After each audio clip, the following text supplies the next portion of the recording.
ਸਤਿ ਸ਼੍ਰੀ ਅਕਾਲ ਜੀ। ਪੰਜਾਬ ਹਰਿਆਣਾ ਹਿਮਾਚਲ ਦੇਖ ਰਹੇ ਦੇਸ਼ ਦੁਨੀਆ ਦੇ ਸਾਡੇ ਸਾਰੇ ਦਰਸ਼ਕਾਂ ਦਾ ਬਹੁਤ-ਬਹੁਤ ਸਵਾਗਤ ਹੈ। ਖਾਸ ਬੁਲੇਟਿਨ ਸਤਿ ਸ਼੍ਰੀ ਅਕਾਲ ਜੀ ਲੈ ਕੇ ਮੈਂ ਹਾਜ਼ਰ ਹਾਂ ਹਰਸ਼ਰਨ ਕੌਰ। ਦੇਸ਼ ਦੁਨੀਆ ਦੀਆਂ ਸਾਰੀਆਂ ਨਵੀਆਂ ਤੇ ਤਾਜ਼ਾ तमाम ਖਬਰਾਂ ਤੇ ਅਸੀਂ ਨਜ਼ਰ ਪਾਵਾਂਗੇ। ਬੁਲੇਟਿਨ ਦੀ ਸ਼ੁਰੂਆਤ ਕਰਾਂਗੇ। ਸਭ ਤੋਂ ਪਹਿਲੀ ਖਬਰ ਹੈ ਕਿ ਕਦੇ ਸ਼ਰਾਬ ਨੂੰ ਨਸ਼ਾ ਨਾ ਮੰਨਣ ਵਾਲੇ ਪੰਜਾਬ ਦੇ ਸਿਹਤ ਮੰਤਰੀ ਸ਼੍ਰੀ ਸੁਰਜੀਤ ਕੁਮਾਰ ਜਿਆਣੀ ਨੇ ਜੀ ਪੰਜਾਬ ਹਰਿਆਣਾ ਦੇ ਖਾਸ ਪ੍ਰੋਗਰਾਮ ਸਰਕਾਰ ਸੇ ਸੰਵਾਦ ਵਿੱਚ ਸ਼ਰਾਬ ਤੇ ਬੈਨ ਲਾਉਣ ਲਈ ਸਰਕਾਰ ਨੂੰ ਚਿੱਠੀ ਲਿਖਣ ਦੀ ਹੁਣ ਗੱਲ ਕਹੀ ਹੈ। श्री जानी दे इस तरक ते अकाली दल ने कहा कि बैन लाने की बजाय लोगों को जागरूक करने की जरूरत है। उधर कांग्रेस ते आम आदमी पार्टी ने भी शराब दे बैन ते सहमति बनाने की गल कही है। किसी वेले शराब नूं नशा ना मनण वाला बयान दे के विवादां विच घिरे सूबे दे सेहत मंत्री सुरजीत कुमार जियाणी हुण शराब नूं पागल पानी कह के संबोधन कर रहे ने। ਇਹ ਮੌਕਾ ਸੀ ਜਲੰਧਰ ਵਿੱਚ ਜੀ ਪੰਜਾਬ ਹਰਿਆਣਾ ਹਿਮਾਚਲ ਵੱਲੋਂ ਕਰਵਾਏ ਗਏ ਪ੍ਰੋਗਰਾਮ ਸਰਕਾਰ ਸੇ ਸੰਵਾਦ ਦਾ, ਜਿੱਥੇ ਸਿਹਤ ਮੰਤਰੀ ਨੂੰ ਜੀ ਪੰਜਾਬ ਹਰਿਆਣਾ ਹਿਮਾਚਲ ਦੇ ਸੰਪਾਦਕ ਦਿਨੇਸ਼ ਸ਼ਰਮਾ ਦੇ ਸਿੱਧੇ ਸਵਾਲਾਂ ਦਾ ਸਾਹਮਣਾ ਕਰਨਾ ਪਿਆ ਅਤੇ ਜਦੋਂ ਸਿਹਤ ਮੰਤਰੀ ਨੂੰ ਪੁੱਛਿਆ ਗਿਆ ਕਿ ਉਹ ਸ਼ਰਾਬ ਉੱਤੇ ਸੂਬੇ ਵਿੱਚ ਪਾਬੰਦੀ ਕਿਉਂ ਨਹੀਂ ਲਾ ਦਿੰਦੇ ਤਾਂ ਉਹਨਾਂ ਦਾ ਤਰਕ ਸੀ ਕਿ ਪਾਬੰਦੀ ਦਾ ਫਾਇਦਾ ਤਾਂ ਹੀ ਹੋਵੇਗਾ ਜੇ ਇਹ ਪੂਰੇ ਮੁਲਕ ਵਿੱਚ ਲੱਗੇ, ਜਿਸ ਦੇ ਲਈ ਉਹ ਸਰਕਾਰ ਨੂੰ ਜ਼ਰੂਰ ਲਿਖਣਗੇ। ਸਿਹਤ ਮੰਤਰੀ ਵੱਲੋਂ ਸ਼ਰਾਬ ਤੇ ਬੈਨ ਲਾਉਣ ਦੀ ਕੀਤੀ ਗਈ ਵਕਾਲਤ ਤੇ ਭਾਈਵਾਲ ਅਕਾਲੀ ਦਲ ਨੇ ਕਿਹਾ ਕਿ ਬੈਨ ਲਾਉਣਾ ਔਖੀ ਗੱਲ ਨਹੀਂ ਹੈ, ਪਰ ਜ਼ਿਆਦਾ ਲੋੜ ਜਾਗਰੂਕਤਾ ਦੀ ਹੈ। ਬਾਕੀ ਸ਼ਰਾਬ ਤੋਂ ਹੋਣ ਵਾਲੀ ਆਮਦਨ ਦੀ ਭਰਪਾਈ ਕੇਂਦਰ ਨੂੰ ਕਰਨੀ ਚਾਹੀਦੀ ਹੈ, ਜਦਕਿ ਕਾਂਗਰਸ ਅਤੇ ਆਮ ਆਦਮੀ ਪਾਰਟੀ ਦੇ ਮੁਤਾਬਕ ਇਸ ਮੁੱਦੇ ਤੇ ਲੋਕਾਂ ਦੀ ਸਹਿਮਤੀ ਬਣਾਉਣੀ ਜ਼ਰੂਰੀ ਹੈ। शराब जो है पागल पानी इसको मैं कहता हूँ और इससे बचना भी चाहिए और हर एक मतलब बुराई की जो जड़ है वो शराब है। सो बंद कर देनी कोई माड़ी गल नहीं। मैं भी कहना है कि जो सेंटर सरकार साडी मदद करे 5000 ਕਰੋੜ ਦੀ ਇਹਦੇ ਤੋਂ ਸਾਨੂੰ ਰੈਵਨਿਊ ਆਉਂਦਾ ਹੈਗਾ ਸ਼ਰਾਬ ਦੇ ਉੱਤੋਂ, ਐਕਸਾਈਜ਼ ਦੇ ਉੱਤੋਂ। ਜੇ ਸੈਂਟਰ ਸਰਕਾਰ 5000 ਕਰੋੜ ਦੇ ਦਿੰਦੀ ਹੈ ਤੇ ਸਾਨੂੰ ਵੀ ਬੰਦ ਕਰਨ ਦੇ ਵਿੱਚ ਕੋਈ ਪ੍ਰੋਬਲਮ ਨਹੀਂ ਹੈਗੀ। मैं समझता हूँ कि ये आम जनता से पूछना चाहिए कि शराब बैन होनी चाहिए या नहीं बैन होनी चाहिए, और इसके लिए एक सर्वे कराना चाहिए और उस सर्वे के आधार पर ये करना चाहिए। मैं समझता हूँ अगर उस सर्वे के आधार से हम करेंगे तो उससे हमको रिजल्ट्स पता लगेंगे और दो लोगों की इच्छाएं पता लगेंगी। मैम शराब कोई अच्छी चीज़ तो है नहीं, सरकार उससे रेवेन्यू बनाती है, तो अगर पब्लिक का मूड है, कंसेंसस है कि ये बंद होनी चाहिए तो बिल्कुल होनी चाहिए। इसके लिए कंसेंसस बिल्ड करना चाहिए, लेकिन ऐसे अगर आप आर्बिट्रेरी करेंगे तो वो तो ठीक नहीं। कंसेंसस बिल्ड कीजिए, लोगों को एजुकेट कीजिए और बंद कर दीजिए बड़े शौक से अगर लोग बंद, क्योंकि इससे कोई फ़ायदा तो मिलता नहीं।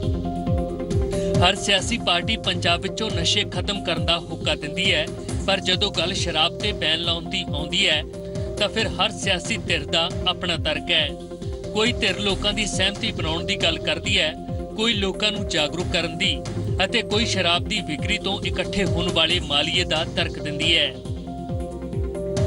रितिका महेश्वरी दे नाल न्यूज़ डेस्क रिपोर्ट जी मीडिया चंडीगढ़। सो सरकार से संवाद विच ते सुरजीत कुमार जियाणी दे नवें बयान ते हुण पंजाब दी सियासत किन्नी कु भखेगी ते इस बयान ते किन्नी कु कार्रवाई होवेगी, ये देखण वाली गल रहेगी। अगे वधदे हां। पंजाब दे विच बीजेपी नूं डिप्टी सीएम दा अहुदा मिलना चाहिदा। इस गल दा प्रगटावा सूबे दे सेहत मंत्री ने साडे खास प्रोग्राम सरकार से संवाद विच कीता। बीजेपी दी दावेदारी नूं अकाली दल कोई वड्डा मसला नहीं मानदा, जदों कि विरोधियां नूं भी गठजोड़ भाईवालां ते निशाना लाउण दा हुण मौका मिल गया। सूबे दी वजारत विच डिप्टी सीएम दे अहुदे ते पंजाब बीजेपी दा हक है अते इह हक पार्टी नूं मिलना चाहिदा है। इस गल दा प्रगटावा सूबे दे सेहत मंत्री सुरजीत जियाणी ने साडे खास प्रोग्राम सरकार से संवाद दे दौरान कीता। सुरजीत जियाणी दे मुताबक भाईवाल होण दे नाते बीजेपी इस अहुदे दी हकदार है। भाईवाला वालों उप मुख्यमंत्री दे अहुदे ते ठोके गए दावे ते अकाली दल ने कहा कि यह कोई वड्डा मसला नहीं है अते इस नूं मिल के विचारिया जा सकता है। उधर कांग्रेस ने दावा किया कि इस बार गठजोड़ की सरकार ही नहीं बनेगी, सो उप मुख्यमंत्री के अहुदे की जरूरत नहीं पवेगी, जबकि आम आदमी पार्टी मुताबक अजिहे बयान गठजोड़ विचली खिचोता नूं दर्शाउंदे ने। पार्टी के फैसले होते हैं, हो जाए तो कोई बात नहीं, पार्टी फैसला लेगी, उसमें क्या दिक्कत। लेकिन आपके यहाँ पर पंजाब का बीजेपी का हक बनता है, आपको लगता है? हक तो पार्टनर है तो हक तो है ही, हक को कौन मना करता है? हक मिलना चाहिए, मिलना चाहिए। ਡਿਪਟੀ ਸੀਐਮ ਦਾ ਉਹਦਾ ਜਾਂ ਹੋਰ ਕੋਈ ਵੱਡੀਆਂ ਗੱਲਾਂ ਨਹੀਂ, ਛੋਟੀਆਂ ਗੱਲਾਂ ਨੇ। ਪਾਰਟੀ ਪ੍ਰਧਾਨ ਸਾਡੇ ਸਰਦਾਰ ਸੁਖਬੀਰ ਸਿੰਘ ਜੀ ਬਾਦਲ, ਮਾਨਯੋਗ ਮੁੱਖ ਮੰਤਰੀ ਸਰਦਾਰ ਪ੍ਰਕਾਸ਼ ਸਿੰਘ ਜੀ ਬਾਦਲ ਤੇ बीजेपी ਦੀ ਲੀਡਰਸ਼ਿਪ जो भी फैसला करेगा पार्टी ਨੂੰ मंजूर होएगा जी, कोई प्रॉब्लम नहीं। मैं ये कहना चाहता हूँ कि ये तो 2017 की बातें कर रहे हैं, 2016 में इलेक्शन करा लें।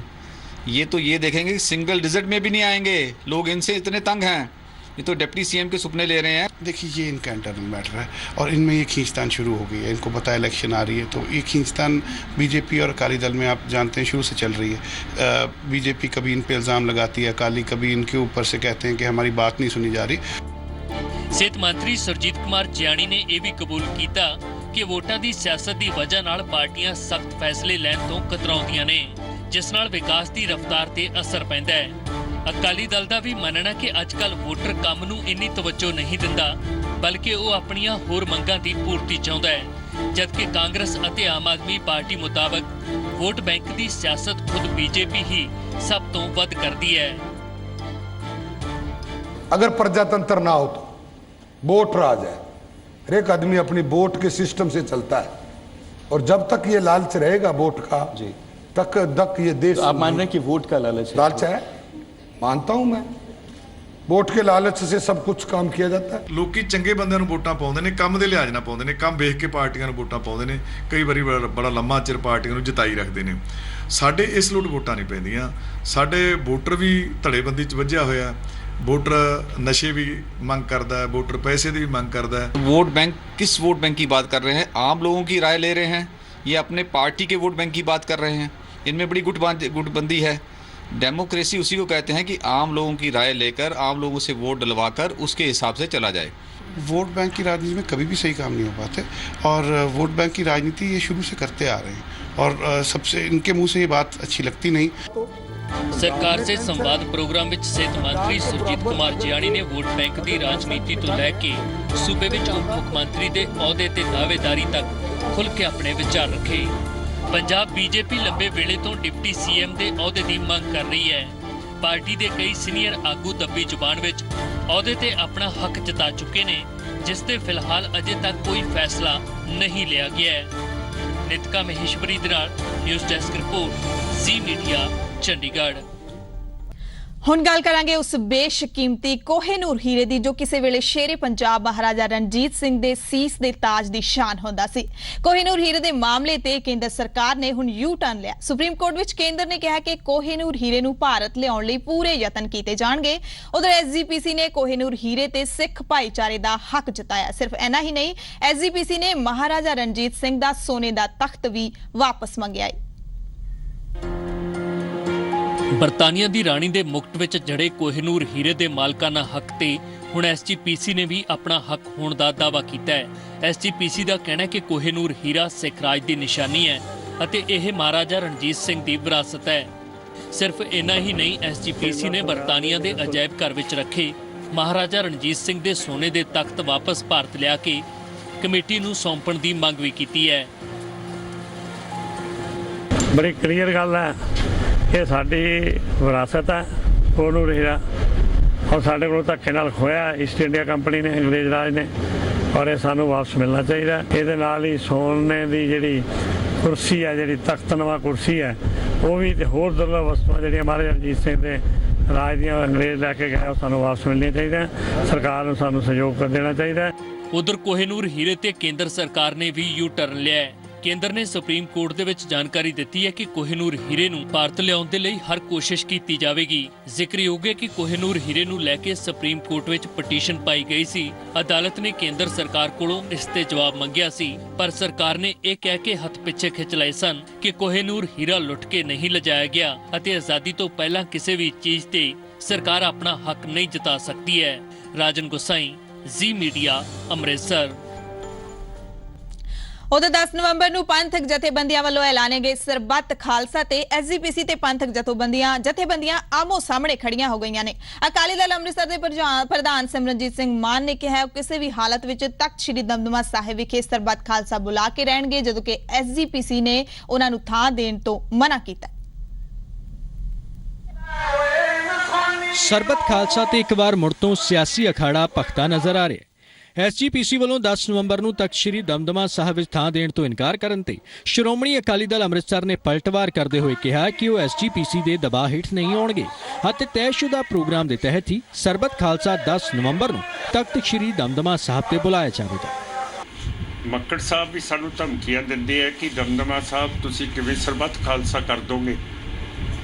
ਮੱਕੜ ਸਾਹਿਬ ਅਸੀਂ ਤੇ ਇੱਥੋਂ ਡਰਦੇ ਨਹੀਂ ਹੈ, ਇਹ ਤੈਨੂੰ ਕਰਕੇ ਦਿਖਾਵਾਂਗੇ ਜਿਵੇਂ ਅਸੀਂ ਝਬਾਲ 'ਚ ਕੀਤੀ ਹੈ, ਚੱਬੇ ਕੀਤੀ ਹੈ। ਇਸੇ ਤਰ੍ਹਾਂ ਦਮਦਮਾ ਸਾਹਿਬ ਅਸੀਂ ਜ਼ਮੀਨ ਵੀ ਲੈ ਲਈ ਹੈ, 2 ਸਾਈਟਾਂ ਅਸੀਂ ਚੁਣ ਲਈਆਂ। ਉਧਰ ਸਿਮਰਨਜੀਤ ਸਿੰਘ ਮਾਨ ਨੇ ਕਿਹਾ ਕਿ ਉਹ ਬੰਦੀ ਸਿੰਘਾਂ ਦੀ ਰਿਹਾਈ ਲਈ ਪੰਜਾਬ ਦੇ ਗਵਰਨਰ ਨੂੰ ਛੇਤੀ ਮਿਲਣਗੇ। ਇਸੇ ਮਹੀਨੇ ਗਵਰਨਰ ਪੰਜਾਬ ਨੂੰ ਇੱਕ ਮੈਮੋਰੈਂਡਮ ਦੇ ਰਹੀ ਹੈ ਕਿ ਸਾਡੇ ਜਿਹੜੇ ਸਿੱਖ ਜੇਲ੍ਹਾਂ ਦੇ ਵਿੱਚ ਦਿੱਤੇ ਹੋਏ ਹੈ ਉਹਨਾਂ ਨੂੰ ਤੁਰੰਤ ਬਾਹਰ ਕੱਢੋ, ਕਿਉਂ ਕਰਕੇ ਉਹਨਾਂ ਦੇ ਖਿਲਾਫ ਕੋਈ ਜੁਰਮ ਸਾਬਤ ਨਹੀਂ ਹੋ ਰਿਹਾ। ਪਿਛਲੀ ਵਾਰ ਵੀ ਸਰਬੱਤ ਖਾਲਸਾ ਨੂੰ ਲੈ ਕੇ ਪੰਜਾਬ ਦਾ ਸਿਆਸੀ ਅਖਾੜਾ ਭਖਿਆ ਸੀ। ਇਸ ਵਾਰ ਵੀ ਜਦੋਂ ਤੋਂ ਸਰਬੱਤ ਖਾਲਸਾ ਦੂਜੀ ਵਾਰ ਬੁਲਾਉਣ ਦਾ ਐਲਾਨ ਹੋਇਆ, ਉਸ ਤੋਂ ਬਾਅਦ ਤੋਂ ਲਗਾਤਾਰ ਬਿਆਨਬਾਜ਼ੀਆਂ ਨੇ ਇੱਕ ਵਾਰ ਮੁੜ ਤੋਂ ਸਿਆਸੀ ਪਾਰੇ ਨੂੰ ਸਿਖਰਾਂ ਤੇ ਪਹੁੰਚਾ ਦਿੱਤਾ। ਦੇਵਾਨੰਦ, ਜ਼ੀ ਮੀਡੀਆ, ਫਰੀਦਕੋਟ।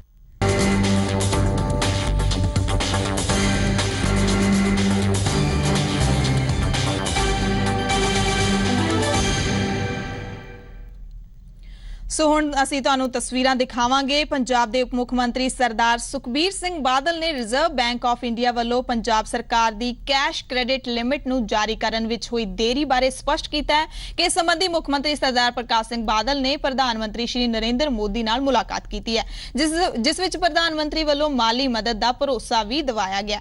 ਉਦੋਂ ਸੋਮਵਾਰ ਨੂੰ ਸੀਐਮ ਪ੍ਰਕਾਸ਼ ਸਿੰਘ ਬਾਦਲ ਨੇ ਪ੍ਰਧਾਨ ਮੰਤਰੀ ਨਾਲ ਮੁਲਾਕਾਤ ਕਰਕੇ ਕਣਕ ਖਰੀਦ ਲਈ 20,094 ਕਰੋੜ ਦੀ ਮੰਗ ਕੀਤੀ।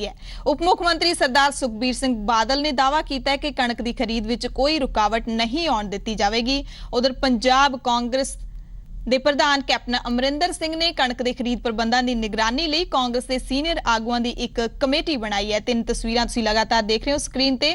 ਕਮੇਟੀ ਵਿੱਚ ਇਹ ਫੈਸਲਾ ਪੰਜਾਬ ਮਾਮਲਿਆਂ ਦੇ ਇੰਚਾਰਜ ਸ਼ਕੀਲ ਅਹਿਮਦ ਤੇ ਕੈਂਪੇਨ ਕਮੇਟੀ ਦੇ ਇੰਚਾਰਜ ਅੰਬਿਕਾ ਸੋਨੀ ਤੇ ਕੈਪਟਨ ਅਮਰਿੰਦਰ ਸਿੰਘ ਵਿਚਾਲੇ ਬਣੀ ਸਹਿਮਤੀ ਤੋਂ ਬਾਅਦ ਲਿਆ ਗਿਆ।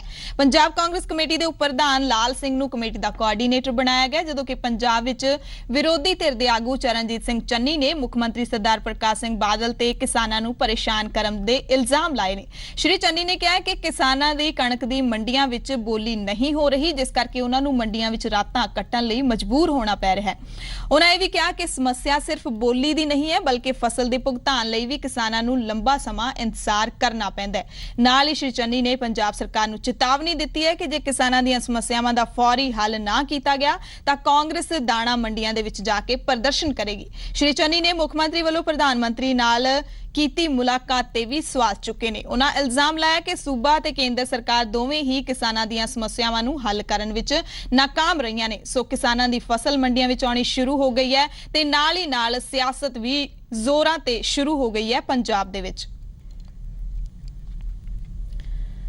ਉਧਰ ਮੁੱਖ ਮੰਤਰੀ ਪ੍ਰਕਾਸ਼ ਸਿੰਘ ਬਾਦਲ ਨੇ ਸਿਹਤ ਵਿਭਾਗ ਨੂੰ ਹਦਾਇਤਾਂ ਦਿੱਤੀਆਂ ਨੇ ਕਿ ਸੂਬੇ ਵਿੱਚ ਭਗਤ ਪੂਰਨ ਸਿੰਘ ਸਿਹਤ ਬੀਮਾ ਯੋਜਨਾ ਤਹਿਤ ਲਾਭਪਾਤਰੀਆਂ ਦਾ ਇਲਾਜ ਕਰਨ ਤੋਂ ਨਾ ਨੁੱਕਰ ਕਰਨ ਵਾਲੇ ਹਸਪਤਾਲਾਂ ਨੂੰ ਬਲੈਕਲਿਸਟ ਕੀਤਾ ਜਾਵੇ। ਮੁੱਖ ਮੰਤਰੀ ਸਰਦਾਰ ਪ੍ਰਕਾਸ਼ ਸਿੰਘ ਬਾਦਲ ਨੇ ਭਗਤ ਪੂਰਨ ਸਿੰਘ ਸਿਹਤ ਬੀਮਾ ਯੋਜਨਾ ਦਾ ਜਾਇਜ਼ਾ ਲੈਣ ਲਈ ਸਿਹਤ ਵਿਭਾਗ ਦੇ ਉੱਚ ਅਧਿਕਾਰੀਆਂ ਨਾਲ ਇੱਕ ਮੀਟਿੰਗ ਕੀਤੀ, ਜਿਸ ਵਿੱਚ ਸਿਹਤ ਤੇ ਪਰਿਵਾਰ ਭਲਾਈ ਵਿਭਾਗ ਦੀ ਪ੍ਰਮੁੱਖ ਸਕੱਤਰ ਨੂੰ ਕਿਹਾ ਕਿ ਇਸ ਯੋਜਨਾ ਦੇ ਤਹਿਤ ਸੂਚੀ ਵਿੱਚ ਦਰਜ ਹਸਪਤਾਲਾਂ ਦੀ ਹੁਣ ਤੱਕ ਦੀ ਕਾਰਗੁਜ਼ਾਰੀ ਦੀ ਮੁਕੰਮਲ ਪੜਚੋਲ ਕੀਤੀ ਜਾਵੇ ਤੇ ਲੋੜੀਂਦੀਆਂ ਸਹੂਲਤਾਂ ਮੁਹੱਈਆ ਨਾ ਕਰਵਾਉਣ ਵਾਲੇ ਹਸਪਤਾਲਾਂ ਨੂੰ ਸੂਚੀ ਵਿੱਚੋਂ ਤੁਰੰਤ ਬਾਹਰ ਕੱਢਣ ਦੀ ਪ੍ਰਕਿਰਿਆ ਆਰੰਭੀ ਜਾਵੇ। ਇਹ ਕਿਹਾ ਮੁੱਖ ਮੰਤਰੀ ਪ੍ਰਕਾਸ਼ ਸਿੰਘ ਬਾਦਲ ਨੇ। ਉਹਨਾਂ ਇਹ ਵੀ ਕਿਹਾ ਕਿ ਯੋਜਨਾ ਦੇ ਤਹਿਤ ਲਾਭਪਾਤਰੀਆਂ ਨੂੰ ਬਿਨਾਂ ਕੋਈ ਪੈਸਾ ਖਰਚਿਆਂ 50,000 ਰੁਪਏ ਤੱਕ ਦਾ ਨਕਦੀ ਰਹਿਤ ਇਲਾਜ ਕਰਵਾਉਣ ਦੀ ਸਹੂਲਤ ਦਿੱਤੀ ਗਈ ਹੈ ਤੇ ਜੇਕਰ ਫਿਰ ਵੀ ਕੋਈ ਹਸਪਤਾਲ ਇਸ ਯੋਜਨਾ ਦੀਆਂ ਸੇਵਾ ਸ਼ਰਤਾਂ ਦੀ ਪਾਲਣਾ ਨਹੀਂ ਕਰਦਾ ਤਾਂ ਇਸ ਨੂੰ ਹਰਗਿਜ਼ ਬਰਦਾਸ਼ਤ ਨਹੀਂ ਕੀਤਾ ਜਾਵੇਗਾ।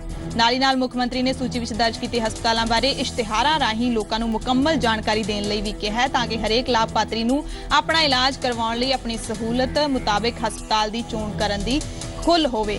ਸੋ ਮੁੱਖ ਮੰਤਰੀ ਸਰਦਾਰ ਪ੍ਰਕਾਸ਼ ਸਿੰਘ ਬਾਦਲ ਵੱਲੋਂ ਇਹ ਸਾਰੀਆਂ ਹਦਾਇਤਾਂ ਦਿੱਤੀਆਂ ਗਈਆਂ ਨੇ ਸਿਹਤ ਅਫਸਰਾਂ ਨੂੰ ਕਿ ਜਿਹੜੇ ਵੀ ਹਸਪਤਾਲਾਂ ਨੇ ਨਾ ਨੁੱਕਰ ਕੀਤੀ ਹੈ ਭਗਤ ਪੂਰਨ ਸਿੰਘ ਸਿਹਤ ਬੀਮਾ ਯੋਜਨਾ ਦੇ ਤਹਿਤ ਮਰੀਜ਼ਾਂ ਦਾ ਇਲਾਜ ਕਰਨ ਤੋਂ ਉਹਨਾਂ ਨੂੰ ਬਲੈਕ ਲਿਸਟ ਕੀਤਾ ਜਾਵੇ ਤੇ ਹੈਲਪਲਾਈਨ टोल फ्री नंबर भी जारी किया है। 104 हेल्पलाइन टोल फ्री नंबर है जिस ते कोई भी लाभार्थी 24 घंटे जदों चाहे अपनी शिकायत दर्ज करवा सकता है।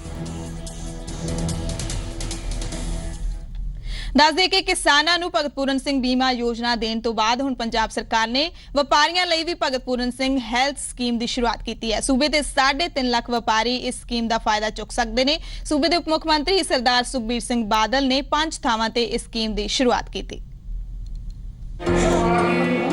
पंजाब के व्यापारियों च सूबे के उप मुख्यमंत्री सरदार सुखबीर सिंह बादल मौका से छोटे व्यापारियों लिए भगत पूरन सिंह हैल्थ स्कीम शुरू करन दा।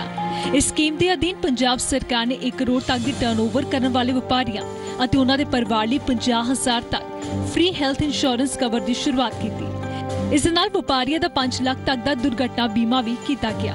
कोई भी व्यापारी एक्साइज और टैक्सेशन डिपार्टमेंट की साइट पर जाके अपना रजिस्ट्रेशन करवा सकता है।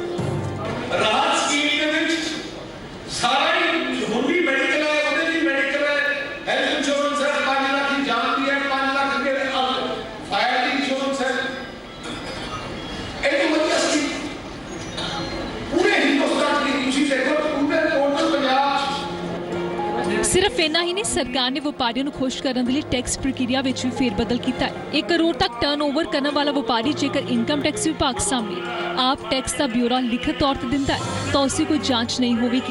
इस दे नाल टैक्स की उगाई करने लिए सरकार ने नवी ते आसान स्लैब बनाने का भी दावा किया है। 1 करोड़ तक कोई भी व्यापारी व्यापार करता हो टर्नओवर होए वो अपने आप ही लिख के दे मेरा इतना टैक्स है ओदियां किताबां नहीं देखिया जा सकती। तुसी एक कागज से एक फॉर्म पे जे थोड़ी 5 लाख तो थल्ले टर्नओवर है या पूरी सेल है थल्ले 50 रुपये देने हैं और कुछ नहीं देना। 50 लाख तो लेके 70 लाख तक कल 15,000 रुपये जमा करवाने हैं तो सर्टिफिकेट मिल जाना। सर्टिफिकेट में तेरी फोटो लगी है तो आपसे पानी नहीं जाता। किसानों तो बाद उन छोटे व्यापारियों को भगत पूरन सिंह हैल्थ स्कीम में शामिल किया गया। इस स्कीम को शुरू करने के लिए राज पद्धरी समागम का प्रबंध किया गया सी। पठानकोट के नाल आदमपुर, मुल्लापुर, जलालाबाद ते मलोट विच भगत पूरन सिंह हैल्थ स्कीम की शुरुआत की गई है। अजय महाजन के नाल ब्यूरो रिपोर्ट ज़ी मीडिया पठानकोट। अगली खबर दा रुख करांगे। पाकिस्तान की जेल विच दम तोड़न वाले भारतीय कैदी किरपाल सिंह दा अज अंतिम संस्कार किया जाएगा। इस तो पहला कल किरपाल सिंह दा मुड़ तो पोस्टमार्टम करवाया गया जिस दौरान किरपाल सिंह दा दिल ते जिगर गायब पाए गए। हालांकि किरपाल सिंह के शरीर ते अंदरूनी जां बाहरी कोई सट दा निशान नहीं सी।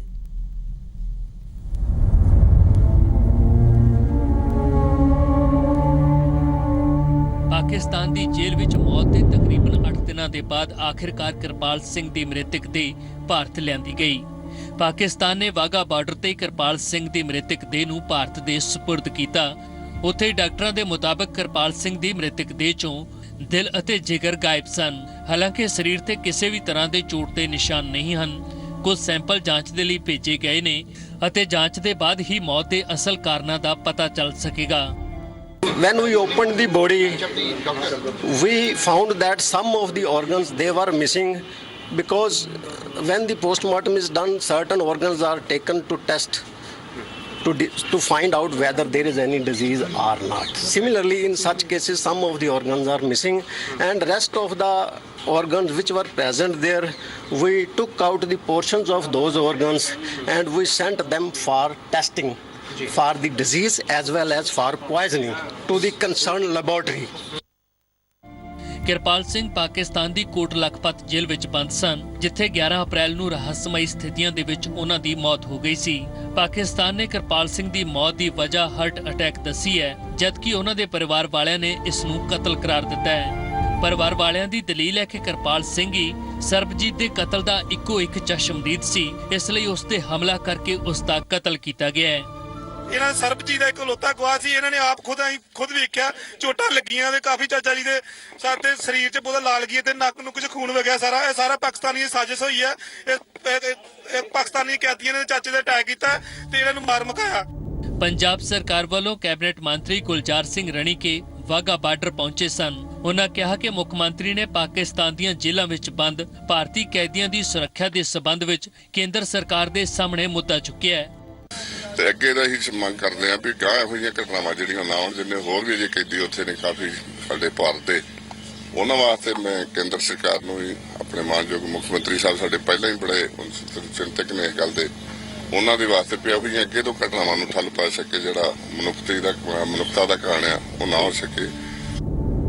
ਰਣੀਕੇ ਨੇ ਦੁਹਰਾਇਆ ਕਿ ਜੋ ਸਹੂਲਤਾਂ ਸਰਬਜੀਤ ਦੇ ਪਰਿਵਾਰ ਨੂੰ ਮਿਲੀਆਂ ਨੇ, ਉਹੀ ਸਹੂਲਤਾਂ ਕਿਰਪਾਲ ਸਿੰਘ ਦੇ ਪਰਿਵਾਰ ਨੂੰ ਵੀ ਦਿੱਤੀਆਂ ਜਾਣਗੀਆਂ।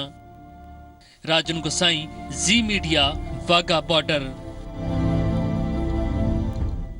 ਸੋ ਕਿਰਪਾਲ ਸਿੰਘ ਦੀ ਮ੍ਰਿਤਕ ਦੇ ਦੇਰ ਸ਼ਾਮ ਅਟਾਰੀ ਸਰਹੱਦ ਰਾਹੀਂ ਭਾਰਤ ਪਹੁੰਚੀ ਸੀ, ਜਿਸ ਨੂੰ ਦੇਰ ਸ਼ਾਮ ਪਹੁੰਚਣ ਕਰਕੇ ਗੁਰਦਾਸਪੁਰ ਦੇ ਸਿਵਲ ਹਸਪਤਾਲ ਦੇ ਮੁਰਦਾ ਘਰ ਵਿੱਚ ਰੱਖਿਆ ਗਿਆ। ਅੱਜ ਅੰਤਿਮ ਸੰਸਕਾਰ ਕੀਤਾ ਜਾਵੇਗਾ। ਇਸ ਤੁਹਾਨੂੰ ਤਸਵੀਰਾਂ ਦਿਖਾ ਰਹੇ ਹਾਂ ਗੁਰਦਾਸਪੁਰ ਦੀਆਂ ਤਸਵੀਰਾਂ ਤੁਸੀਂ ਦੇਖ ਰਹੇ ਹੋ।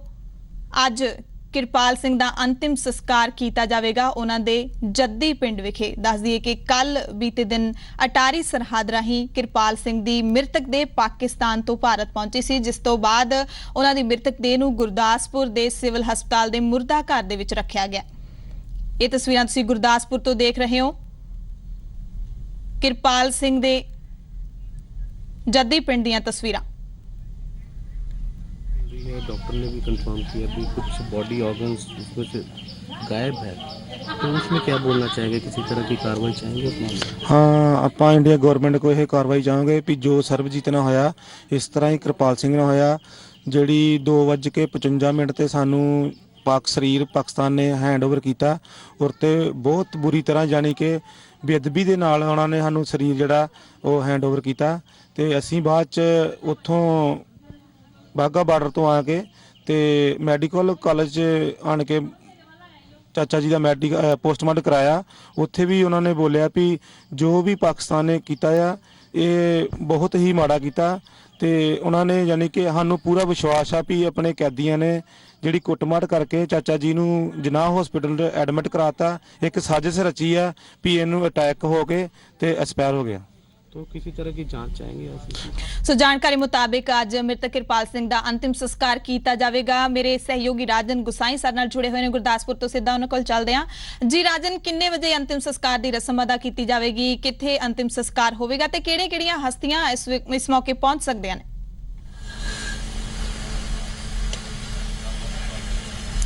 जी बिल्कुल हरशरण, किरपाल सिंह की मृतक देह जिहड़ी है कल वाघा सरहद रस्ते भारत लिआंदी गई। उस तो बाद उहदा अमृतसर के मैडिकल कॉलेज दे विच पोस्टमार्टम करवाया गया और देर शाम नूं जिहड़ी बॉडी है वो गुरदासपुर के सिविल हॉस्पिटल की मॉर्चरी दे विच रखी गई है। और जो अज प्रशासनिक अधिकारी जिहड़े वो दस रहे हैं कि करीब 10 बजे का टाइम रखा गया अंतिम संस्कार का। तुसीं देख सकते हो मेरे नाल इस टाइम जिहड़े इत्थे मॉर्चरी दे कोल उहनां दे परिवारक मैंबर जिहड़े ने उहनां दे चाचा जी और भतीजा जिहड़े ने वो इत्थे पुजे हुए हैं। इस तो इलावा पुलिस प्रशासन जिहड़ा प्रशासनिक अधिकारी भी इत्थे पुजे हुए हैं और करीब 10 वजे के करीब कह रहे हैं कि इत्थों लैके जाणगे और उत्थे उन्हां दे जिहड़ा जद्दी पिंड है उत्थे उन्हां दा जिहड़ा अंतिम संस्कार किया जाएगा। और मैं दसना चाहांगा कि उस जिहड़ा पिंड दे विच अंतिम संस्कार दे विच प्रशासनिक अधिकारी ते उत्थे मौजूद होणगे और कहा जा रहा है कि कुछ राजनेता भी उत्थे पुजणगे, लेकिन हजे किहड़े नेता उत्थे पुजणगे, किहड़ी पार्टियां दे उत्थे पुजणगे, इस बारे हजे कोई भी जानकारी जिहड़ी है नहीं मिल पा रही है। जी राजन, बहुत बहुत धन्यवाद पूरी जानकारी देने के लिए। सो राजन ने सानू दस्सिया कि 10 वजे के करीब जिथे गुरदासपुर विखे मृतक देह रखी हुई है गुरदासपुर के सिविल हस्पताल की मोर्चरी दे विच उथों अंतिम जो मृतक देह है उथों लिजाई जाएगी, फिर उन्होंने जद्दी पिंड मुस्तफाबाद सैदा विखे उन्हों का अंतिम संस्कार किया जाएगा। खबर फाजिलका तो है जिथे पुलिस ने शिवलाल डोडा के खिलाफ चार्जशीट फाइल कर दी है। भीमटांग कतलकांड दे विच शिवलाल डोडा 26वें मुलजम ने जिन्हां दे खिलाफ चार्जशीट फाइल की गई है। उधर भीमटांग के परिवार पुलिस की कार्रवाई तो संतुष्ट है, पर उन्होंने शिवलाल डोडा नूं जेल विच VIP ट्रीटमेंट देण दा इल्जाम भी लाया। शिवलाल डोडा के खिलाफ चलान पेश। भीमटांग कतलकांड विच डोडा 26वां मुलजम। सारे 26 मुलजमां खिलाफ चार्जशीट हुई फाइल। भीमटांग कतलकांड विच वार-वार शिवलाल डोडा खिलाफ चार्जशीट फाइल करन दे दबाव तो बाद हुण फाजिलका पुलिस ने डोडा खिलाफ चार्जशीट फाइल कर ही दित्ती है। डोडा भीमटांग कतलकांड विच मुख मुलजम दस्सिया जा रहा है। पिछली सुनवाई तक पुलिस ने 25 मुलजमां खिलाफ चार्जशीट फाइल की सी। पर परिवार शिवलाल डोडा खिलाफ चार्जशीट फाइल करने की मांग कर रहा सी। हुण जदों शिवलाल डोडा खिलाफ चार्जशीट फाइल हो गई है तो परिवार इस लड़ाई नूं हुण अदालत विच लड़न की तैयारी कर रहा है। पर नाल ही परिवार ने शिवलाल डोडा नूं पुलिस वल्लों VIP ट्रीटमेंट मिलण दा इल्जाम भी लाया है। कोर्ट च जी सानू न्याय कोर्ट तो चाहिए।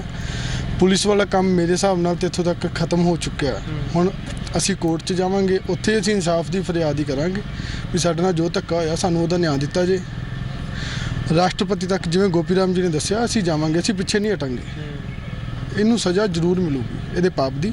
ਚਲਾਨ ਪੇਸ਼ ਕਰਤਾ ਪਰ ਉਮੀਦ ਇਸ ਤਰ੍ਹਾਂ ਵੀ ਕੋਰਟ 'ਚ ਚਲਾ ਗਿਆ ਕੇਸ। ਇਸ ਤੋਂ ਬਾਅਦ ਅਸੀਂ ਕੋਰਟ ਤੋਂ ਬਾਅਦ ਅਸੀਂ ਤਾਂ ਰਾਸ਼ਟਰਪਤੀ ਤੱਕ ਜਾਵਾਂਗੇ। ਮਤਲਬ ਜਦੋਂ ਤੱਕ ਸਾਨੂੰ ਇਨਸਾਫ ਨਹੀਂ ਮਿਲਦਾ ਅਸੀਂ ਲੜਦੇ ਰਵਾਂਗੇ।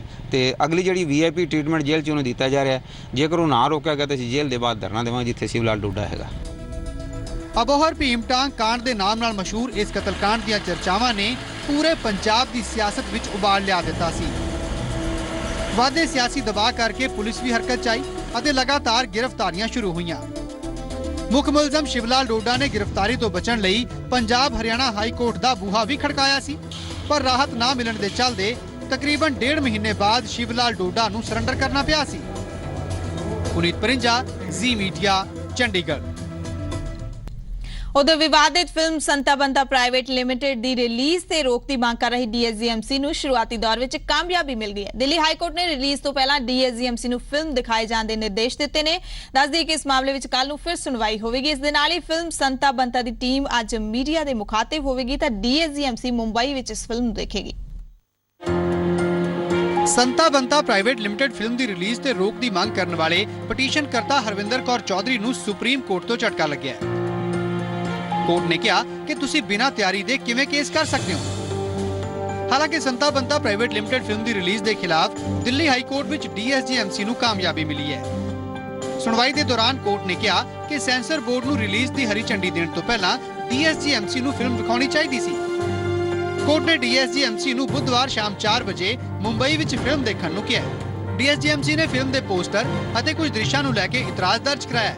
DSGMC की दलील है कि फिल्म रिलीज होने नाल सिखां दी भावनावां नूं ठेस पहुंचेगी। दिल्ली कमेटी दोबारा फिल्म देखेगी। इसनूं फिल्म देखने तो बाद कल सानू दोबारा बुलाया जाएगा और देखने तो बाद इस उत्ते ऑर्डर पास किया जाएगा। साडी ऑब्जेक्शन हुण जरूर सुनवाई की जाएगी। और मैं दोबारा दसदा इस फिल्म के अंदर बड़ा कुछ ऐसा है, बड़े गलत सीन ने जो सिखां दे उत्ते सेंटीमेंट हर्ट करते हैं और असीं इसनूं बैन करा के रवांगे और इस पिछे लड़ाई चाहे कित्थे तक सुप्रीम कोर्ट लड़नी पे जरूर लड़ेगी दिल्ली कमेटी। फिल्म देखने तो बाद DSGMC नूं दसना होवेगा कि किहड़े दृश्यां नूं लैके उन्हां नूं इतराज है। इस तो बाद वीरवार नूं फिर तो सुनवाई होवेगी अते court film the release they संबंध विच नवे दिशा निर्देश दे सकदा है। पंकज कपाही, जी मीडिया, दिल्ली।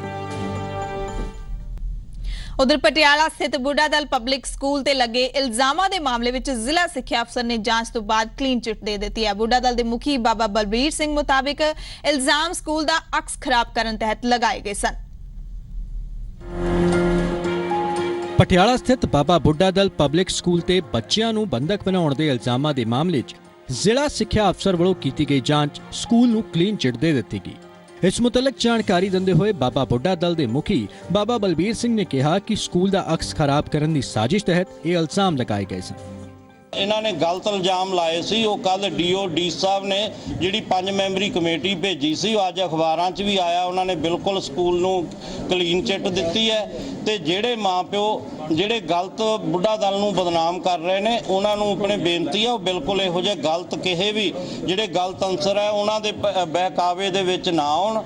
ਬਾਬਾ ਬਲਬੀਰ ਸਿੰਘ ਨੇ ਜਿੱਥੇ ਸਕੂਲ ਖਿਲਾਫ ਗਲਤ ਪ੍ਰਚਾਰ ਕਰਨ ਵਾਲਿਆਂ ਖਿਲਾਫ ਸਖਤ ਕਾਨੂੰਨੀ ਕਾਰਵਾਈ ਦੀ ਗੱਲ ਕਹੀ, ਇਸ ਦੇ ਨਾਲ ਹੀ ਉਹਨਾਂ ਨੇ ਕਿਹਾ ਕਿ ਜੇ ਕਿਸੇ ਨੂੰ ਸਕੂਲ ਮੁਤਲਕ ਕੋਈ ਗਲਾ ਸ਼ਿਕਵਾ ਹੈ ਤਾਂ ਉਹ ਮਿਲ ਬੈਠ ਕੇ ਗੱਲਬਾਤ ਕਰ ਸਕਦੇ ਨੇ। ਅਵਤਾਰ ਗਿੱਲ, ਜੀ ਮੀਡੀਆ, ਪਟਿਆਲਾ। ਸ਼ਹੀਦਾਂ ਨੂੰ ਭੁਲਾਉਣ ਵਾਲੀ ਕੌਮ ਕਦੇ ਤਰੱਕੀ ਨਹੀਂ ਕਰ ਸਕਦੀ। ਅਜਿਹਾ ਅਕਸਰ ਸ਼ਹੀਦਾਂ ਨੂੰ ਯਾਦ ਕਰਦੇ ਸਮੇਂ ਕਿਹਾ ਜਾਂਦਾ ਹੈ, ਪਰ ਕੀ ਵਾਕਈ ਸ਼ਹੀਦਾਂ ਦੇ ਬਲੀਦਾਨ ਨੂੰ ਯਾਦ ਰੱਖਿਆ ਜਾਂਦਾ ਹੈ? ਇਹ ਸਵਾਲ ਇਸ ਲਈ ਹੈ ਕਿਉਂਕਿ ਅਗਰ ਅਜਿਹਾ ਹੁੰਦਾ ਤਾਂ ਸ਼ਹੀਦਾਂ ਦੀਆਂ ਵਿਧਵਾਵਾਂ ਨੂੰ ਜ਼ਿੰਦਗੀ ਦੇ ਆਖਰੀ ਦੌਰ ਵਿੱਚ ਸੜਕਾਂ ਤੇ ਉਤਰਨਾ ਨਾ ਪੈਂਦਾ। ਚੰਡੀਗੜ੍ਹ ਤੋਂ ਦੇਖਦੇ ਹਾਂ ਸਾਡੀ ਖਾਸ ਰਿਪੋर्ट। ਰਹਿ ਕੇ ਹੁਣ ਵੀ ਇਹਨਾਂ ਅੱਖਾਂ ਵਿੱਚ ਹੰਝੂ ਆ ਹੀ ਜਾਂਦੇ ਨੇ। ਇੱਕ ਪਾਸੇ ਸਰਕਾਰਾਂ ਦੀ ਬੇਰੁਖੀ ਇਹਨਾਂ ਦੇ ਹੌਸਲਿਆਂ ਨੂੰ ਢਹਿ ਢੇਰੀ ਕਰਦੀ ਹੈ ਤਾਂ ਦੂਜੇ ਪਾਸੇ ਪਤੀ ਦੀ ਕੁਰਬਾਨੀ ਹੱਕ ਦੇ ਲਈ ਜੰਗ ਲੜਨ ਦੀ ਪ੍ਰੇਰਣਾ ਦਿੰਦੀ ਹੈ। ਇੱਕ ਫੌਜੀ ਦੀ ਕੁਰਬਾਨੀ ਨੂੰ ਇਤਿਹਾਸ ਦੇ ਪੰਨਿਆਂ ਵਿੱਚ ਦਰਜ ਕੀਤਾ ਜਾਂਦਾ ਹੈ। ਅਤੇ ਫਿਰ ਉਹਨਾਂ ਪੰਨਿਆਂ ਨੂੰ ਸਰਕਾਰੀ ਦਫ਼ਤਰਾਂ ਦੀ ਕਿਸੇ ਅਲਮਾਰੀ ਵਿੱਚ ਸੜਨ ਲਈ ਛੱਡ ਦਿੱਤਾ ਜਾਂਦਾ ਹੈ। ਸ਼ਾਇਦ ਇਹੀ ਵਜ੍ਹਾ ਹੈ ਕਿ 50 ਸਾਲ ਲੰਘ ਜਾਣ ਤੋਂ ਬਾਅਦ ਅਤੇ 80 ਸਾਲ ਤੋਂ ਜ਼ਿਆਦਾ ਦੀ ਉਮਰ ਹੋ ਜਾਣ ਤੋਂ ਬਾਅਦ ਵੀ ਇਹਨਾਂ ਸ਼ਹੀਦਾਂ ਦੀਆਂ ਵਿਧਵਾਵਾਂ ਨੂੰ ਇਸ ਤਰ੍ਹਾਂ ਪ੍ਰਦਰਸ਼ਨ ਕਰਨਾ ਪੈ ਰਿਹਾ ਹੈ।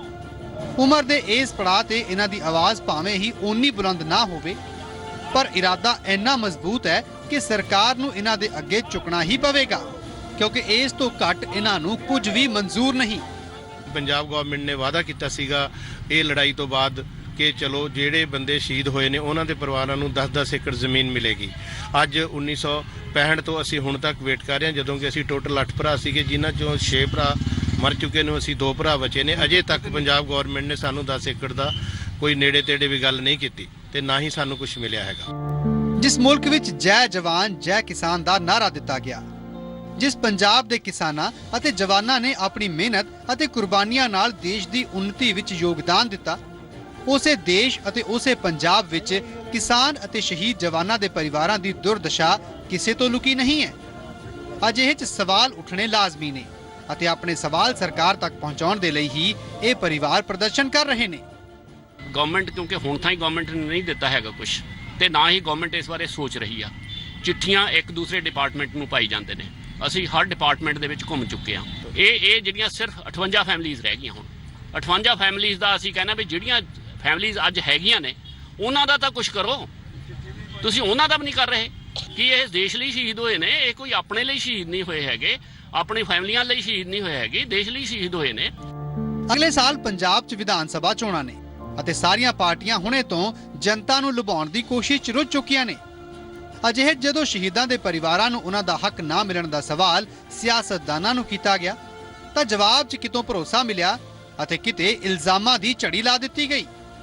ਬਹੁਤ ਸਾਰੇ ਪਰਿਵਾਰ, ਲਗਭਗ ਸਾਰੇ ਪਰਿਵਾਰ ਜਿਹੜਾ ਉਹਦਾ ਫਾਇਦਾ ਲੈ ਗਏ ਨੇ। ਕੁਝ ਪਰਿਵਾਰ ਜਿਹੜੇ ਮੇਰੇ ਖਿਆਲ 50-60 ਪਰਿਵਾਰ ਜਿਹੜੇ ਰਹਿੰਦੇ ਨੇ, ਉਹਨਾਂ ਦਾ ਕੇਸ ਜਿਹੜਾ ਪਾਈਪਲਾਈਨ 'ਚ ਹੈ। ਸਰਕਾਰ ਜਿਹੜੀ ਹੈ ਇਹਦੇ ਬਾਰੇ ਕੋਈ ਨਾ ਕੋਈ ਕਦਮ ਚੁੱਕ ਕੇ ਉਹਨਾਂ ਨੂੰ ਜਿਹੜੀ ਹੈ ਇਹ ਜਿਹੜੀ ਬਣਦੀ ਹੋਈ ਉਹਨਾਂ ਦਾ ਹੱਕ ਹੈ ਉਹ ਜ਼ਰੂਰ ਦੇਵਾਂਗੇ। ਏਕਤਾ ਬਣਾਏ ਰੱਖਣਾ ਇਹ ਸਰਕਾਰ ਦਾ ਫਰਜ਼ ਹੈ। ਸਰਕਾਰ ਨੂੰ ਸਹੀ ਫੈਸਲੇ ਲੈਣੇ ਚਾਹੀਦੇ ਸਹੀ ਮੌਕੇ ਤੇ, ਤਾਂ ਕਿ ਦੇਸ਼ ਦੀ ਏਕਤਾ, ਅਖੰਡਤਾ ਤੇ ਜਿਹੜੀ ਕਾਨੂੰਨ ਅਵਸਥਾ ਉਹ ਬਣੀ ਰਹੇ। ਇੱਦਾਂ ਦੇ ਖਰਚੇ ਜੇ ਤੁਹਾਨੂੰ ਮੈਂ ਗਿਣਾਉਣ ਲੱਗਾ ਤਾਂ ਉਹਦਾ ਕੋਈ ਅੰਤ ਨਹੀਂ ਹੈਗਾ, ਲੇਕਿਨ ਇਹ ਸਾਨੂੰ ਤਾਂ ਆਪਣਾ ਰੋਣਾ ਹੈ ਕਿ ਤੁਸੀਂ ਸਾਡੇ ਵੱਲ ਕਿਉਂ ਧਿਆਨ ਨਹੀਂ ਦਿੰਦੇ। ਜਿਹੜੇ ਸਾਡੇ ਬੰਦੇ ਸ਼ਹੀਦ ਹੋ ਜਾਂਦੇ ਨੇ ਉਹਨਾਂ ਵੱਲ ਧਿਆਨ ਕਿਉਂ ਨਹੀਂ ਦਿੰਦੇ। ਸਾਡੀਆਂ ਵਿਧਵਾਵਾਂ ਕੋਰਟਾਂ ਦੇ ਵਿੱਚ ਧੱਕੇ ਖਾਣ ਨੂੰ ਕਿਉਂ ਮਜਬੂਰ ਨੇ।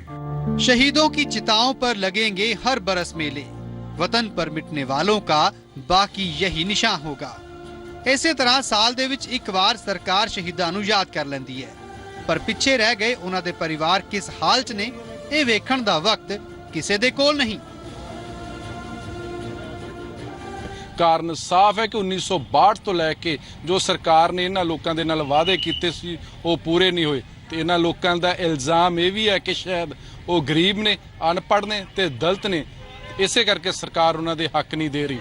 ਔਰ ਕਾਰਨ ਇੱਕ ਇਹ ਵੀ ਹੈ ਕਿ ਜੇ ਸਰਕਾਰਾਂ ਆਪਣੇ ਲਈ ਮਹਿੰਗੀਆਂ ਕਾਰਾਂ ਤੇ ਜਹਾਜ਼ ਖਰੀਦਦੀਆਂ ਤੇ ਫਿਰ ਹੱਕ ਤੇ ਇਹਨਾਂ ਦਾ ਵੀ ਬਣਦਾ ਜਿਨ੍ਹਾਂ ਦੇ ਸੂਰਵੀਰਾਂ ਨੇ ਦੇਸ਼ ਲਈ ਲੜਾਈ ਲੜੀ ਸੀ।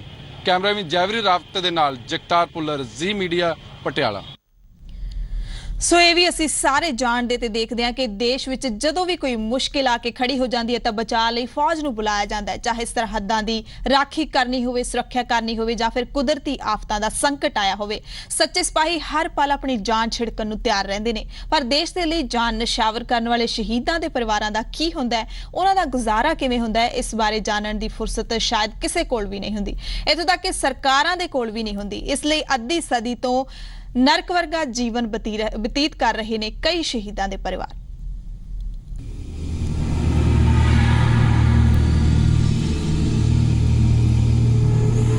ਇੱਕ ਪੂਰੀ ਉਮਰ ਗੁਜ਼ਰ ਗਈ ਚੁੱਲ੍ਹੇ ਵਿੱਚ ਜ਼ਿੰਦਗੀ ਨੂੰ ਸੁਆਹ ਕਰਦੇ ਕਰਦੇ, ਪਰ ਹਰ ਪਲ ਦਿਲ ਵਿੱਚ ਉੱਠਣ ਵਾਲੀ ਟੀਸ ਨੂੰ ਕਿਸੇ ਸਰਕਾਰ ਨੇ ਸਮਝਿਆ ਨਹੀਂ। ਦੇਸ਼ ਦੀ ਆਨ ਬਾਨ ਸ਼ਾਨ ਨੂੰ ਬਰਕਰਾਰ ਰੱਖਣ ਦੇ ਲਈ ਜਿਹੜੇ ਪਰਿਵਾਰਾਂ ਨੇ ਸਭ ਤੋਂ ਵੱਡੀ ਕੁਰਬਾਨੀ ਦਿੱਤੀ, ਉਹ 54 ਵਰਿਆਂ ਤੋਂ 2 ਸਮੇਂ ਦੀ ਰੋਟੀ ਦੇ ਲਈ ਦਰ-ਦਰ ਦੀਆਂ ਠੋਕਰਾਂ ਖਾਣ ਨੂੰ ਮਜਬੂਰ ਨੇ। ਪਟਿਆਲਾ ਦੇ ਪਿੰਡ ਅਲਹੋਰਾ ਵਿੱਚ ਰਹਿੰਦਾ ਏ ਸ਼ਹੀਦ ਜਗੀਰ ਸਿੰਘ ਦਾ ਪਰਿਵਾਰ। ਪਰਿਵਾਰ ਵਿੱਚ ਜਗੀਰ ਸਿੰਘ ਦੀ ਵਿਧਵਾ ਸੁਰਜੀਤ ਕੌਰ ਅਤੇ ਉਹਨਾਂ ਦੇ 2 ਬੇਟੇ ਨੇ। ਸੁਰਜੀਤ ਕੌਰ ਨੇ ਪਤੀ ਦੀ ਸ਼ਹਾਦਤ ਤੋਂ ਬਾਅਦ ਕਿਸ ਤਰ੍ਹਾਂ ਬੇਟਿਆਂ ਨੂੰ ਪਾਲਿਆ, ਇਸ ਦਾ ਅੰਦਾਜ਼ਾ ਇਸ ਗੱਲ ਨਾਲ ਲਗਾਇਆ ਜਾ ਸਕਦਾ ਹੈ ਕਿ ਕਿੰਨੀਆਂ ਹੀ ਰਾਤਾਂ ਇਹਨਾਂ ਨੂੰ ਭੁੱਖੇ ਲੰਘਾਉਣੀਆਂ ਪਈਆਂ। ਨਾ ਹੀ ਬੱਚਿਆਂ ਨੂੰ 2 ਸਮੇਂ ਦਾ ਖਾਣਾ ਮਿਲਿਆ ਅਤੇ ਨਾ ਹੀ ਅਜਿਹੀ ਸਿੱਖਿਆ ਕਿ ਉਹ ਪਰਿਵਾਰ ਦੇ ਹਾਲਾਤ ਬਦਲ ਸਕਦੇ। ਦਿੱਤੇ ਤਾਂ ਹੈਗੀਆਂ ਤੇ ਉਹਨਾਂ ਨੇ ਸਾਨੂੰ ਪੈਟਰੋਲ ਪੰਪ ਵੀ ਕਿਹਾ ਤੀ, ਸਾਨੂੰ ਬੱਸਾਂ ਦਾ ਰੂਟ ਵੀ ਕਿਹਾ ਤੀ, ਸਾਨੂੰ ਜ਼ਮੀਨ ਵੀ ਕਿਹਾ ਤੀ, ਵੀ ਸਾਨੂੰ ਦਿੱਤਾ ਕੁਛ ਨਹੀਂ ਦਿੱਤਾ। ਸਾਨੂੰ ਬੱਚਿਆਂ ਨੂੰ ਨੌਕਰੀਆਂ ਵੀ ਕਿਹਾ ਤੀ, ਸਾਨੂੰ ਅੱਜ ਤੱਕ ਕੁਛ ਨਹੀਂ ਮਿਲਿਆ। ਅਸੀਂ ਬੜੇ ਗੇੜੇ ਮਾਰੇ, ਬੜੀਆਂ ਚਿੱਠੀਆਂ ਪਾਈਆਂ, ਪਰ ਸਾਡੀ ਸੁਣੀ ਨਹੀਂ। ਕਿਰਾਏ ਦਾ ਆਟੋ ਚਲਾ ਕੇ ਕਿਸੇ ਤਰ੍ਹਾਂ ਇੱਕ ਬੇਟਾ, ਮਾਂ ਅਤੇ ਬਿਮਾਰ ਭਰਾ ਦੇ ਲਈ ਗੁਜ਼ਾਰੇ ਲਾਇਕ ਕਮਾਉਂਦਾ ਏ। ਅਫਸਰ ਤਾਂ ਅਸੀਂ ਹੁਣ ਧੱਕੇ ਖਾਂਦੇ ਰਹਿੰਦੇ ਹਾਂ ਜੀ, ਪਰ ਸਾਨੂੰ ਉੱਕਣੇ ਮੋੜ ਦਿੰਦੇ ਨੇ ਜੀ ਅਫਸਰ। ਵਗ ਜਾਂਦੇ ਹਾਂ ਫਿਰ ਆ ਜਾਂਦੇ ਹਾਂ ਜੀ, ਪਰ ਸਾਡਾ ਕੋਈ ਉਹ ਨਹੀਂ ਹੈਗੀ, ਪੁੱਛ-ਪੜਤਾਲ ਕੋਈ ਨਹੀਂ ਹੈਗੀ, ਨਾ ਸਾਡੇ ਨਾਲ ਕੋਈ ਗੱਲ, ਨਾ ਕੋਈ ਬਾਤ। ਕੁਝ ਅਜਿਹੇ ਹੀ ਹਾਲਾਤ ਦੁਲਾਦੀ ਪਿੰਡ ਵਿੱਚ ਰਹਿਣ ਵਾਲੇ ਸ਼ਹੀਦ ਪਿਆਰਾ ਸਿੰਘ ਦੇ ਪਰਿਵਾਰ ਦੇ ਵੀ ਨੇ। ਪਿਆਰਾ ਸਿੰਘ ਨੇ 1965 ਦੀ ਲੜਾਈ ਵਿੱਚ ਦੇਸ਼ ਦੇ ਲਈ ਕੁਰਬਾਨੀ ਦਿੱਤੀ, ਪਰ ਉਸ ਵੇਲੇ ਤੋਂ ਲੈ ਕੇ ਹੁਣ ਤੱਕ ਵੀ ਸਰਕਾਰ ਉਹਨਾਂ ਦੇ ਪਰਿਵਾਰ ਨੂੰ ਥੋੜੀ ਜਿਹੀ ਜ਼ਮੀਨ ਅਤੇ ਇੱਕ ਢੰਗ ਦੀ ਨੌਕਰੀ ਵੀ ਨਹੀਂ ਦੇ ਸਕੀ। ਫਿਰਦਾਂ ਤਾਂ 50 ਸਾਲ ਹੋ ਗਏ ਜਾਣੀ, ਫਿਰ ਅਸੀਂ ਵਿੱਚ ਚੁੱਪ ਕਰ ਗਏ ਤੇ ਹੁਣ ਦੁਬਾਰੇ ਉੱਤਾ ਚੱਕਿਆ 1.5 ਸਾਲ ਹੋ ਗਿਆ। ਤੇ 50 ਸਾਲਾਂ 'ਚ ਕੋਈ ਸੁਣੀ ਨਹੀਂ ਗਈ? ਨਾ, ਕਿਸੇ ਨੇ ਨਹੀਂ ਸੁਣੀ ਸਾਡੀ। ਕੀ ਕਹਿੰਦੇ ਦਰਖਾਸਤਾਂ ਦਿੱਤੀਆਂ ਹੋਈਆਂ ਨੇ, ਕੋਈ ਪਤਾ ਨਹੀਂ ਵੀ ਦਰਖਾਸਤਾਂ ਕੀ ਕਰਦੀਆਂ ਨੇ ਕੀ ਨਹੀਂ। ਨਹੀਂ, ਸਰਕਾਰ ਅਸਲ ਦੇ ਵਿੱਚ ਜ਼ਮੀਨਾਂ ਜਿਹੜੇ ਜੋ ਵੀ ਹੱਕ ਨੇ, ਇਹਨਾਂ ਦੇ ਰਾਈਟਸ ਨੇ, ਉਹ ਦੇਣ ਦੀ ਬਜਾਏ ਇਹਨਾਂ ਦੇ ਮਰਨ ਦਾ ਵੇਟ ਕਰ ਰਹੀ ਹੈ ਜੀ, ਵੀ ਤਾਂ ਕਿ ਇਹ ਮਰਨ, ਇਹਨਾਂ ਦਾ ਕੇਸਾਂ ਨੂੰ ਡਿਲੀਟ ਕਰੀਏ, ਸਰਕਾਰ ਟੈਨਸ਼ਨ ਫਰੀ ਹੋਵੇ। ਆਹੀ ਸਰਕਾਰ ਦੀ ਪਾਲਿਸੀ ਹੈ ਅੱਜ। ਸ਼ਹੀਦ ਜਗੀਰ ਸਿੰਘ ਅਤੇ ਪਿਆਰਾ ਸਿੰਘ ਦੇ ਪਰਿਵਾਰ ਉਹਨਾਂ 60 ਪਰਿਵਾਰਾਂ ਦੀ ਇੱਕ ਝਲਕ ਹੈ ਜੋ ਅੱਧੀ ਸਦੀ ਲੰਘ ਜਾਣ ਦੇ ਬਾਅਦ ਵੀ ਆਪਣੇ ਹੱਕ ਹਾਸਲ ਨਹੀਂ ਕਰ ਸਕੇ। ਬੁੱਢੀ ਹੋ ਚੁੱਕੀਆਂ ਇਹਨਾਂ ਅੱਖਾਂ ਵਿੱਚ ਹੁਣ ਵੀ ਥੋੜੀ ਜਿਹੀ ਉਮੀਦ ਬਾਕੀ ਹੈ ਕਿ ਸਰਕਾਰਾਂ ਹੁਣ ਵੀ ਜੇਕਰ ਉਹਨਾਂ ਨੂੰ ਇਹਨਾਂ ਦਾ ਹੱਕ ਦੇ ਦੇਣ ਤਾਂ ਘੱਟੋ ਘੱਟ ਉਹਨਾਂ ਦੇ ਬੱਚਿਆਂ ਨੂੰ ਹੀ ਵਧੀਆ ਜ਼ਿੰਦਗੀ ਜੀਣ ਨੂੰ ਮਿਲ ਸਕੇਗੀ। ਜਗਤਾਰ ਭੁੱਲਰ, ਜ਼ੀ ਮੀਡੀਆ, ਪਟਿਆਲਾ। ਸੋ ਸ਼ਹੀਦਾਂ ਦੇ ਪਰਿਵਾਰਾਂ ਦੇ ਹਾਲਾਤ ਸਾਡੇ ਵੱਲੋਂ ਦਿਖਾਉਣ ਦਾ ਇਹੀ ਮਕਸਦ ਹੈ ਕਿ ਸ਼ਹੀਦਾਂ ਦੇ ਪਰਿਵਾਰਾਂ ਦੇ ਇਹ ਹਾਲਾਤਾਂ ਦੀ ਜੋ ਤਸਵੀਰ ਹੈ ਉਹ ਸਰਕਾਰ ਤੱਕ ਪਹੁੰਚੇ ਤੇ ਸਰਕਾਰ ਆਪਣੇ ਫਰਜ਼ ਪੂਰੇ ਕਰੇ। ਅੱਗੇ ਵਧਦੇ ਹਾਂ, ਕਿਸੇ ਵੀ ਹਾਦਸੇ ਨਾਲ ਕਿਵੇਂ ਨਜਿੱਠਣਾ ਹੈ ਇਸ ਦੇ ਪ੍ਰਤੀ ਰਾਹਤ ਤੇ ਬਚਾਅ ਟੀਮਾਂ ਨੂੰ ਜਾਣੂ ਕਰਵਾਉਣ ਲਈ ਬਠਿੰਡਾ ਦੇ ਵਿੱਚ ਇੱਕ ਮੌਕ ਡਰਿਲ ਦਾ ਪ੍ਰਬੰਧ ਕੀਤਾ ਗਿਆ।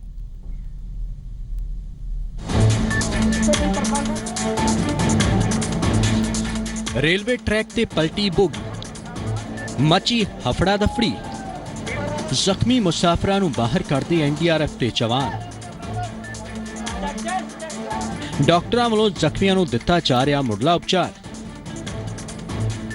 ਤਸਵੀਰਾਂ ਬਠਿੰਡਾ ਦੀਆਂ ਨੇ, ਦੇਖਣ ਨੂੰ ਸਭ ਕੁਝ ਹਕੀਕਤ ਲੱਗ ਰਿਹਾ ਹੈ ਪਰ ਇੱਕ ਮੌਕ ਡਰਿਲ ਦਾ ਹਿੱਸਾ ਹੈ।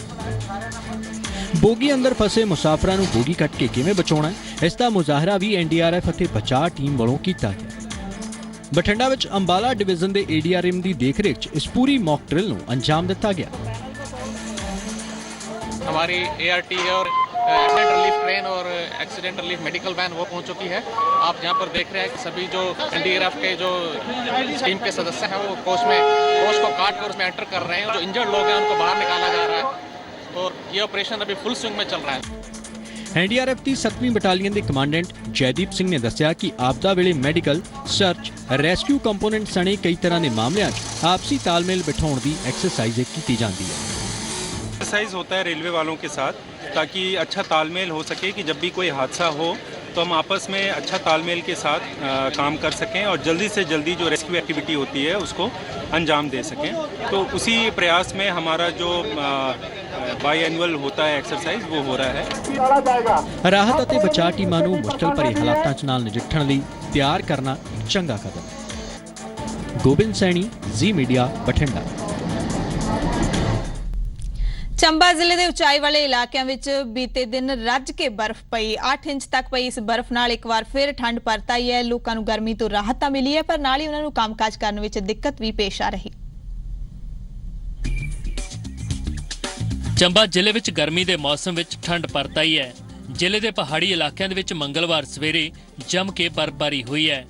ਬਰਫ਼ਬਾਰੀ 7 ਤੋਂ 8 ਇੰਚ ਤੱਕ ਹੋਈ ਹੈ, ਜਿਸ ਦੇ ਨਾਲ ਅਪ੍ਰੈਲ ਮਹੀਨੇ ਦੇ ਵਿੱਚ ਦਸੰਬਰ ਵਾਲਾ ਅਹਿਸਾਸ ਹੋ ਰਿਹਾ ਹੈ।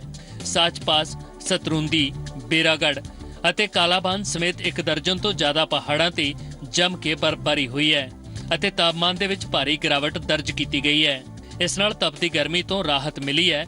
ਲੋਕਾਂ ਨੇ ਆਪਣੇ ਗਰਮ ਕੱਪੜੇ ਸਾਂਭਣੇ ਸ਼ੁਰੂ ਕਰ ਦਿੱਤੇ ਸਨ, ਪਰ ਦੁਬਾਰਾ ਠੰਡ ਆਉਣ ਦੇ ਚਲਦਿਆਂ ਉਹ ਫਿਰ ਤੋਂ ਗਰਮ ਕੱਪੜੇ ਪਹਿਨਣ ਨੂੰ ਮਜਬੂਰ ਹੋ गए ਨੇ। ठंड की वजह से हमें काम करने में भी बहुत परेशानी होती है और अप्रैल महीने में जो गर्मी होती थी वो ठंड ज़्यादा बढ़ चुकी है। पहाड़ों में जो ताज़ा बर्फबारी हुई है उससे अप्रैल महीने में जो है काफ़ी ठंड बढ़ चुकी है और हमें काम करने में काफ़ी दिक्कतें आ रही है। और अप्रैल महीने में पहली बार ऐसी ठंड कभी भी नहीं देखी और काम करने में बहुत परेशानी आ रही है। मौसम विभाग के मुताबिक अप्रैल के महीने विच अजिही ठंड 15 साल पहला देखी गई सी। जिले विच मौसम की करवट बदलने की खबर दे नाल सैलानियों के चेहरे खिड़ गए ने अते वो इन्हां पहाड़ी इलाकों का रुख करन लगे ने। मंजूर मुहम्मद, जी मीडिया, चंबा। सत श्री अकाल जी दे विच तमाम खबरां दिखाउण तो बाद हुण समा हो गया तुहाडे सब तो इजाजत लैण दा, पर जांदे जांदे तुहानूं एक रिपोर्ट दिखा के जांदे आ कि एक जानवर है जिस नूं देख के तुहानूं हैरानी होवेगी। सिटी ब्यूटीफुल चंडीगढ़ विच अज भी लोग खुले विच शौच जांदे ने ते 100 ਜਾਂ 200 नहीं बल्कि हज़ारां दी गिणती विच ਅਸੀਂ नहीं कह रहे, ये गल हाल ही विच चंडीगढ़ विच होए एक सर्वे दे विच सामने आए। तुसीं रिपोर्ट देखो, मैनूं दिओ इजाजत, धन्नवाद।